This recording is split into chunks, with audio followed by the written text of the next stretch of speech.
And now I'm so thrilled to talk to Professor Kristian Hammond, Bill and Cathy Osborn, Professor of Computer Science at the McCormick School of Engineering and Applied Science at Northwestern. We're going to talk a little AI. Professor Hammond, thanks so much for being with us today. Oh, absolutely. Thanks for having me. Love talking to you. This is a fascinating topic for me. Comes on the heels of President Biden issuing a wide-ranging executive order this week that aims to safeguard against threats posed by artificial intelligence, basically saying that bad actors do not use the technology to develop devastating weapons or mount supercharged cyber attacks.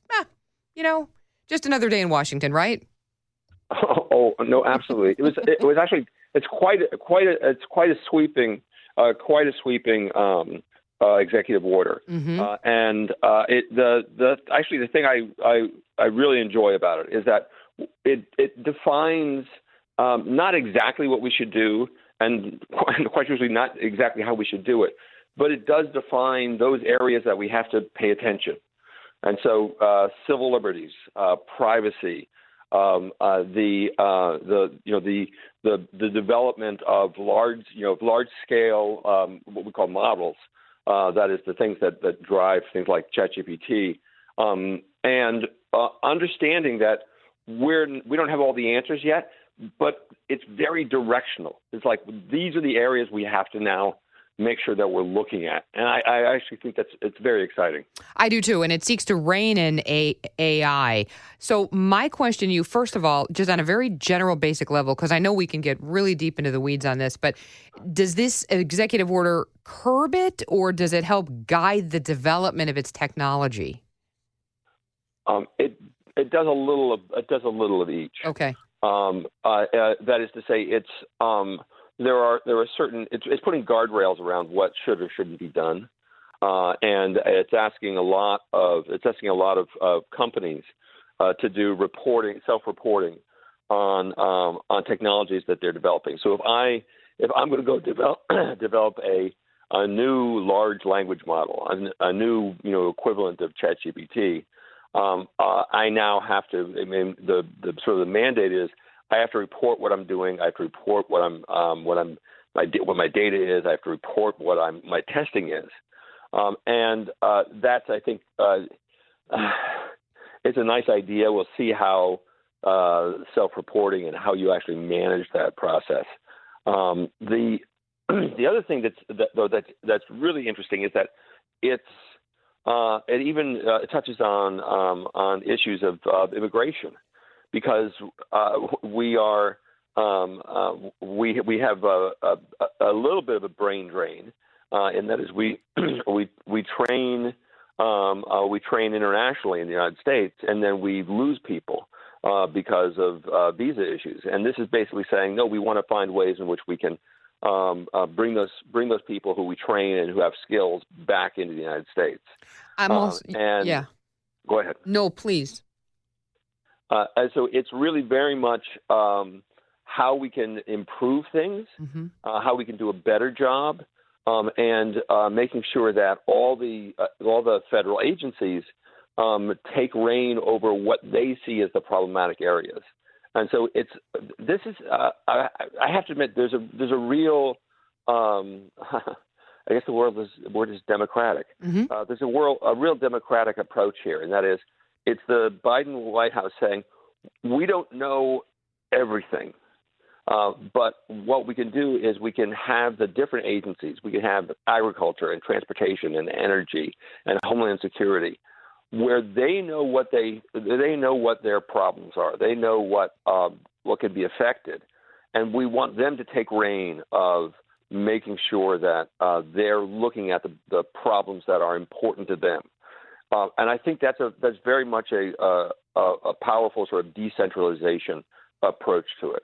I like the fact that the companies now have to conduct safety tests and share the results with the federal government. And I also like the point that you brought up earlier too, Professor, that now the Biden administration wants Congress to pass data privacy laws. I thought that had already been out there, but that's been on the books for years, despite multiple attempts to pass that. And again, that's it's sweeping, it's directional. The question is now going to be how do we how do we execute against these what functionally in a lot of areas are suggestions, and how do we get the companies to respond well? And the thing though that is ever so slightly problematic is that, let's say I already have built a new, a large language model, and I'm already moving it into the world, and people are already using it. I don't really have to report on what I did.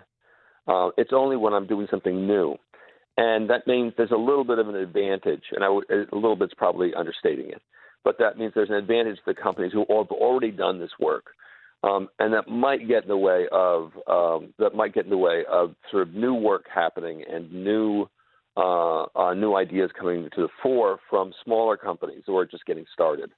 And it's not clear exactly how that's going to play out with academic organizations. So if Northwestern decides that there's a group that wants to build out one of these models, what are the rules going to be for them? And the thing that's interesting about that is that on the other side, there's also clearly a mandate for the government to put more money into the development of new technologies, which I think is exciting. But those two points of view cut across each other. You've got to do a lot of reporting, but they're encouraging the development of new ideas. So that was kind of my next question to you. How will the tech companies who haven't already started, making these changes, or now realizing, okay, we're going to have to work with the federal government to share our research and share our results, how will they react to this?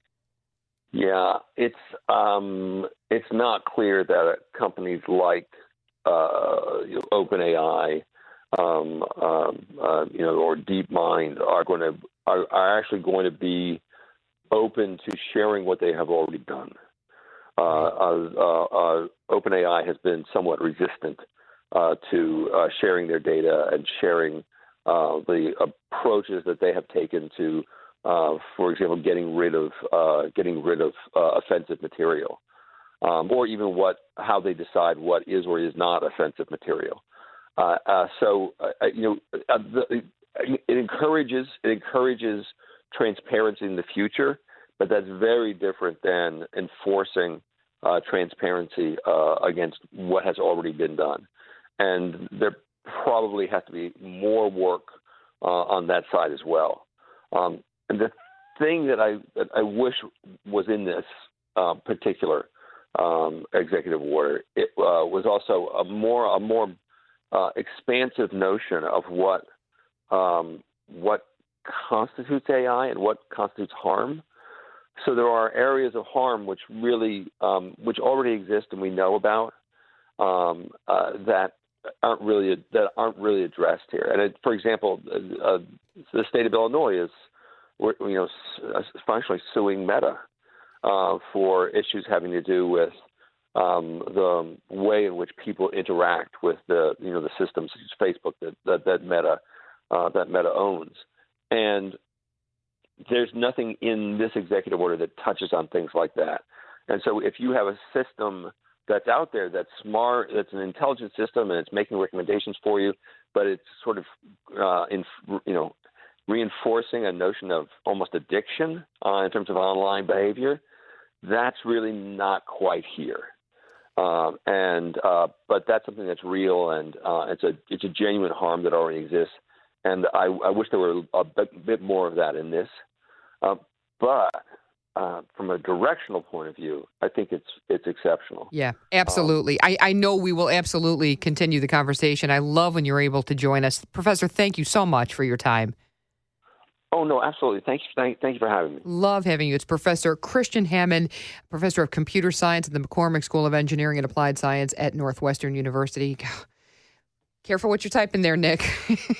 I know. They're always watching. I know. Careful what you say.